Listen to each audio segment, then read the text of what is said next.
Rád by som vám pohovoril teraz o mojej činnosti, ktorá súvisí so snom každého poslanca, a to je, keď poslanec si vybojuje právo byť menovaný spravodajcom, raportérom ku nejakej významnej právnej norme. Dnes sa toto prihodilo až 2-krát a 5-krát som bol menovaný tieňovým spravodajcom.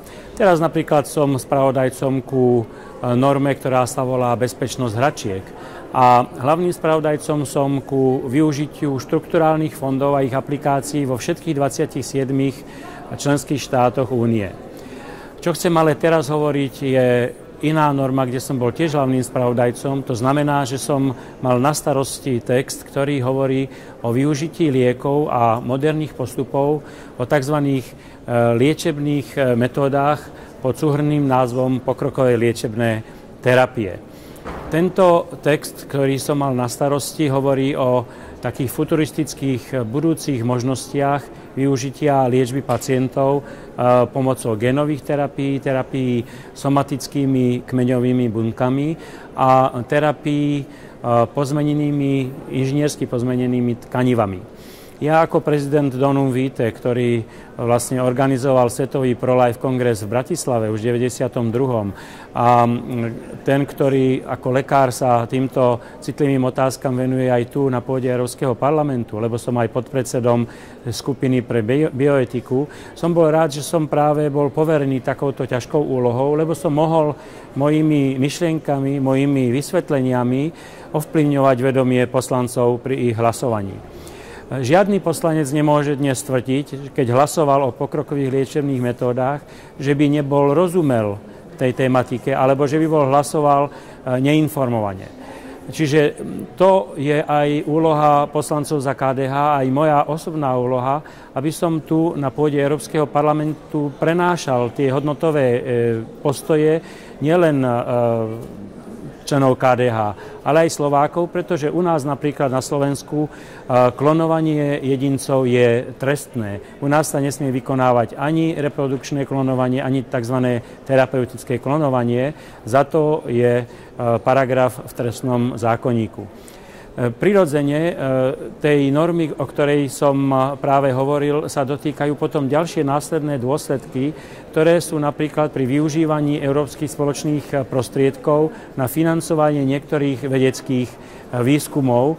Napríklad práve v tom 7. rámcovom programe, ktorý potom bol rokovaný neskôr v Europarlamente, sa hovorí o využití prostriedkov daňových poplatníkov všetkých 27 krajín práve bohužiaľ na využitie tzv. Embryonálnych kmenových buniek.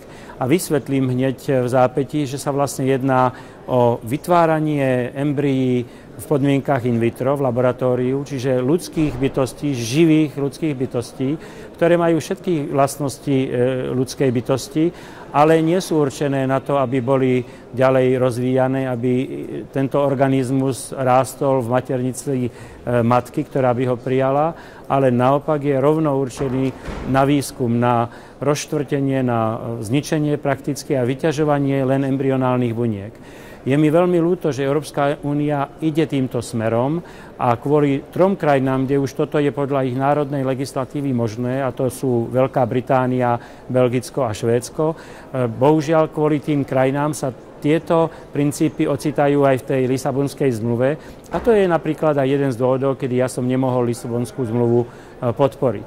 Vytváranie ľudských embryí a ich následné ničenie za účelom výskumu, prípadne liečby iného človeka, to je princíp, ktorý nemôžeme vo všeobecnosti v morálke použiť, že zlo niekoho je používané na dobro druhého.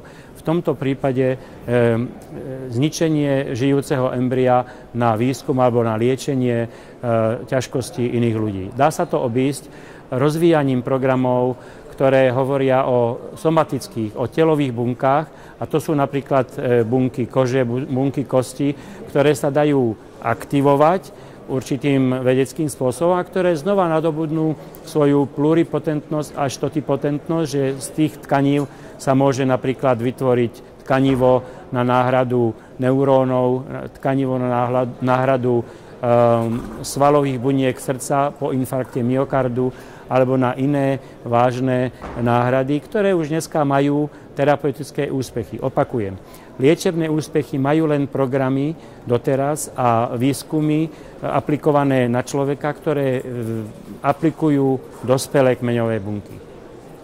Som veľmi rád, že som mohol byť súčasťou tohoto procesu, tejto debaty.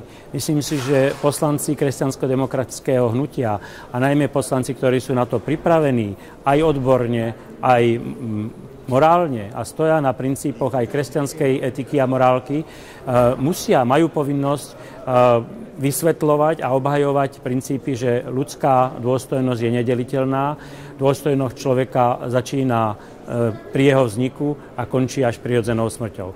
Som veľmi rád, že ako poslanec Európskeho parlamentu a poslanec za KDH môžem ovplyvňovať túto debatu na pôde Európskeho parlamentu, pretože hodnotový zápas, ktorý na jednej strane si nevšíma ľudskú bytosť od jeho vzniku až po prirodzenú smrť, ale povedal by som, upiera tieto vlastnosti ľudskej bytosti a ľudskej osoby embryu. A som rád, že môžem vlastne túto debatu ovplyvňovať, že som ako hlavný spravodajca mohol aj v tomto prípade vplývať na poslancov, na kolegov, vysvetľovať im aj ako lekár, aj ako etik, aj ako podpredseda výboru pre bioetiku.